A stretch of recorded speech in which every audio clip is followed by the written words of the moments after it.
Hello, listeners. Welcome to Ithihasa, a Indic history podcast. And you're listening to the first episode of 2022 and the episode 52 of the season Vijayanagara. It's been almost 2 years since I started this podcast. In the season on Vijayanagara that is so close to my heart. I would like to thank each and every listener who bothered to listen to this show, write a review, talk about it online, share it with their friends or family, and last but not least, many of the loyal listeners who are enjoying the episodes silently month after month. Your wait is over, finally, for the new episodes. Now that's out of the way, let's pick up where we left in December of 2021. In the last episode, we had looked closely at the political situation in the Gajapati kingdom, its limitations from a strategic perspective, its army's composition. We also looked at the start of an explosive military campaign of Krishna DevaRaya against his Oriya rival in Andhra Desa, theatre of war. And finally, we had ended the previous episode with the conquest of the Udayagiri fortress by the Vijayanagara Army after a lengthy siege, and after fighting off the dogged resistance of the gallant forces of the Gajapati Army. In this episode, we shall continue the military campaign of the great Krishna DevaRaya from where we left off in the last. The fall of Udayagiri did not satisfy the Vijayanagara Emperor, understandably. Now that he had tasted success against his arch rival Prataparudra, Krishna DevaRaya wanted to push the dagger even deeper. It is recorded that he had told his minister, Saluvatimma, as to how well he had fulfilled the ambition of the previous emperor, Salva but added that he was not content with such a trivial victory, for he desired to go forward 100 leagues into the kingdom of Oriya. So he ordered Saluvatimma to get ready with provisions and pay the troops their salaries. Krishna DevaRaya next turned his attention to the Kandakur fort, that is 100 km away from the vanquished Udayagiri fort. Kandakur lay in between the Udayagiri and Kondavidu forts, so it was obviously an important fort in the string of forts that ought to be captured. The Kandakur fort was captured comparatively easily by the Vijayanagara army, and after which it pushed to the stronghold Kondavidu and laid siege to it. The 17th to 18th century ethno-historical classic Raya Vachakamu states that Kondavidu fort surrendered within 36 hours, and which is a gross exaggeration clearly. In this case, the Portuguese traveller Fernão Nunes's account is entirely different and might be a lot more credible. Kondavidu fort and its surrounding being a strategic stronghold for the Gajapatis, the Gajapati king Prataparudra himself advanced to its relief with 1,300 elephants, 20,000 horses, and 500,000 foot soldiers. Again, some of these numbers might be inflated, as it's common with most descriptions of the armies from this period. In response to Prataparudra's mobilization, Krishna DevaRaya proceeded with the main army against him, and a river separated him from the advancing Oriya forces. The Great Raya then sends a word to the Gajapati that he would retreat 2 leagues, which is 11 kilometers from the river, so that the enemy forces might cross the river unmolested and then join the battle. The Gajapati king, without heeding the message, made ready to give battle. Krishna DevaRaya, on seeing his determination, he himself crossed the river about 38 kilometers off Kondavidu, but without all his forces. There were many skirmishes in the crossing of the river, and the losses on both sides were heavy.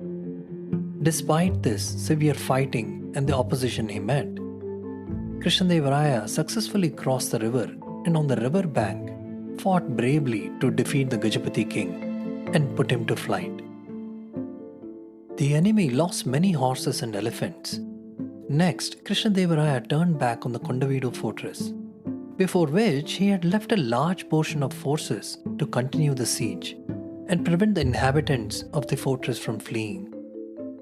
The defending forces that were pent up offered a stiff resistance, and the siege lasted 2 months, at the end of which the fortress finally fell. It was supposedly taken by climbing the fort walls. At Kondaveedu, Krishna DevaRaya captured the celebrated Oriya general Kasavapatra, who had opposed him on the field. The capture of the general, who was evidently the defender of the fortress, and also the Prince Veerabhadra of Gajapatis, who was with him, is also mentioned in the literary classic Parijata Baharamu. This poem further states as a well-known fact that Krishna DevaRaya, having caught Prince Veerabhadra, that is the son of Prataparudra, alive, with great kindness spared his life. There were many others among the Gajapati aristocracy and their allies who were taken as prisoners of war, besides Kasavapatra and Prince Veerabhadra. It's clear from these records that all these chiefs, princes, nobles from the enemy camp had combined their forces at Kondaveedu and offered the utmost resistance possible. It's no wonder that it took more than a few months to fully take the fort. The presence of two Muslim generals also shows the close cooperation that existed between Adil Shah of Bijapur and Prataparudra in this war against Vijayanagara. After the fall of Kondaveedu, Prince Veerabhadra then was put under an honorable house arrest by Krishna DevaRaya, and by end of the war, he had subsequently become a provincial governor in the Mysore country under Krishna DevaRaya, and did not commit suicide, as stated by Nunes. And this fact is often corrupted in the usual narrative. It is said that, Prince Veerabhadra had committed suicide while trying to do an exhibition sword fighting match, which was organized by Krishna DevaRaya as an insult to this prince. But that doesn't seem to be true, and most of the records show that Prince Veerabhadra was alive and he became a provincial governor under the Vijayanagara. Now, Nunes states that Krishna DevaRaya gave the command of Kondaveedu fort to his chief minister Salavatimma, so that he himself might freely go forward in the pursuit of Prataparudra. Salavatimma, however, appointed one of his brothers to it. The Raya Vachakamu, on the other hand, mentions one Kondamayya as being ordered to garrison the fort. It is possible that Salavatimma's brother was an administrative in charge, while Kondamayya was in military command of the fortress. The next fort to be taken, according to Ferdinand Nunes, was Kondapalli, which, though not mentioned by Raya Vachakamu, is confirmed by another source called Krishna Raya Vijayamu. Nunes states that Krishna DevaRaya rapidly took all the country that lay on his march and suddenly appeared before Kondapalli, when he was least expected there. The siege began and lasted 3 months, which shows the nature of the resistance that was offered to the Vijayanagara army. In the fortress were found many people of high rank, whom Krishna DevaRaya took captive, amongst whom was a wife or queen of the Gajapati, Prataparudra, and one of his sons who was a prince, and 7 principal captains of the kingdom. All of them were sent by road to Vijayanagara as prisoners of war. We learn from the chronicler Ferishta's writing that the Gajapati prince captured at Kondapalli was referred to as Ramachandra Deva. Among other taken prisoners of war here and pardoned were, according to the Sri Kalahasti record, Prahara Raja, Shirashchandra Mahapatra, Bodhijanna Mahapatra and Bijili Khan. Prahara Raja mentioned here and the Prahareshwara mentioned in Amukta Malyada are one and the same. He was the main commanding general of the Kondapalli fort. And Bijili Khan was a Muslim general either in the service of the Gajapati or had been sent by the Qutub Shahi king of Golconda to defend Kondapalli, which at that time was under the joint protection of the Gajapati and Golconda kings, and there was a treaty of alliance between both of them at that time. According to the Rayavachakamu and Krishna Raya Vijayamu, the fort of Vinukonda surrendered next. One Bhaskaraya was placed in charge of it. Forts of Bellamkonda and Nagarjunakonda followed next and were garrisoned by Veerabhadraya and Ayyalaya. Among other fortresses taken on this occasion were Addanki, Tangeda, Kelavaram and other strongholds situated in the modern districts of Nellore and Guntur.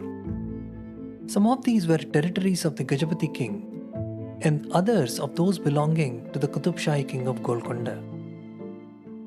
According to the Telugu literary classic Parijata Abharamu, Krishna DevaRaya next marched into the territories of Ahmednagar, the ally of Gajapati, before he proceeded further into the Gajapati's kingdom. As per Fernão Nunes, after the capture of Kondavidu, Krishna DevaRaya went forward 100 leagues, that is 300 miles, into the kingdom of Gajapati, and finding no one to stop him until he reached Simhadri, which is modern-day Simhachalam near Visakhapatnam. It seems probably that the Telugu texts are correct in their mention of a detour into Bidar Sultan's territories before Krishna DevaRaya reached Simhadri.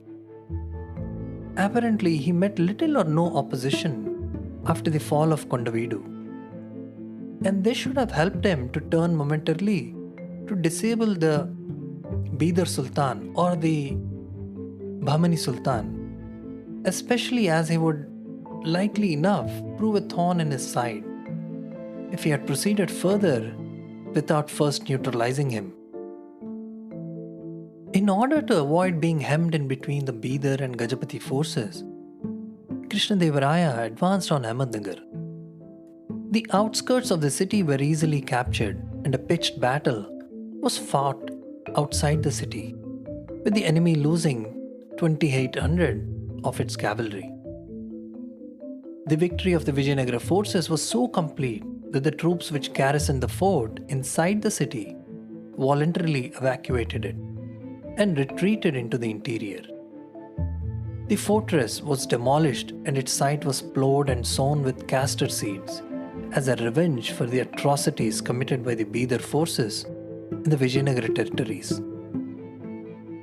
With this done, Krishna DevaRaya turned his attention to the Gajapati territories once again. His chief minister, Salavatimma, was not in favor of further advance for fear of an attack on the flank. But Krishna DevaRaya would not listen to him and continued his determined march. While descending the eastern Ghats, the Vijayanagara forces were attacked by one Shitab Khan, who was on good terms with the Gajapati ruler. An intense fight ensued. Shitab Khan's forces were soon hemmed in between two detachments of Krishna DevaRaya and was practically annihilated. Shitab Khan lost 23,000 of his archers and 4,000 horses and was compelled to beat a hasty retreat. Krishna DevaRaya detached 30,000 of his own troops to guard the passes and marched on rapidly through the Gajapati's kingdom, conquering as he advanced until he reached Puttanuri Simhadri. He laid siege to the place where apparently the Gajapati king had his palace. Fernão Nunes describes it as a large city and adds that Krishna DevaRaya halted in it for 6 months, waiting for the Gajapati king to offer him battle. Fernão writes in his chronicles about this, and here is an interesting excerpt. Quote, "He sent many messages to say that he was waiting for him in the field, but he never came. And in this city he did many works, and gave alms to the temples, and erected a very grand temple, to which he gave much revenue. And he commanded to engrave on it an inscription which says, 'Perhaps when these letters are decayed, the king of Oriya will give battle to the king of Bisanaga. If the king of Oriya raises them, his wife shall be given to the smiths, who shoe the horses of the king of Bisnaga. Unquote. Once again, it's important that I remind the listeners of the hyperbole and fiction being added by Fernão in some parts of his chronicles. It's like he fills in the details that he's missing with his own dramatic imagination. The contents of the inscription, which supposedly insults the wife of a Gajapati ruler, was never found, and there is no recorded evidence of it. So this was pure dramatization by Nunez. While the giving of alms to the temples has been found to be true, the erection of a very large temple seems incorrect. The time of 6 months would have been highly insufficient for this purpose. The grand temple that is being referred to in this excerpt is probably the famous temple of Varaha Narasimha Swami in Simhachalam. It is dedicated to Vishnu, who is worshipped here as Varaha Narasimha. As per the temple's legend, Vishnu manifested in this form, lion's head and a human body, after saving his devotee Prahlada from a murder attempt by the latter's father Hiranyakashipu. Simhachalam is one of the 32 Narasimha temples in Andhra Pradesh, which are important pilgrimage centers. It was regarded as an important center of Vaishnavism in the medieval period, along with others. The earliest inscription at the temple belongs to 11th century CE, recording the gift by a private individual in the era of Chola king Kollutunga I. Simhachalam temple resembles a fortress from outside, with 3 outer courtyards and 5 gateways. The architecture is a mixture of the styles of the Kalinga architecture, Chalukyas, Kakatiyas, and the Great Cholas. Simhachalam is the second largest temple after Tirumala in Andhra Pradesh in terms of the donations that are received in the hundi. According to Allasani Peddanna, the court poet, who supposedly accompanied Krishna DevaRaya in this expedition against Gajapati king, mentions that this pillar of victory is said to have had engraved on it the titles and conquests of Krishna DevaRaya, instead of these unsubstantiated and classless insults against his opponent's queen. This also seems very uncharacteristic of Krishna DevaRaya, as he was well renowned to be generous, respectful, and kind to even his defeated enemies. And it's highly unlikely that he would dignify such a personal attack on a royal lady and a queen by engraving it on such an important monument of his. And not to mention corrupting such a victory memorial with such crass and vulgar insults.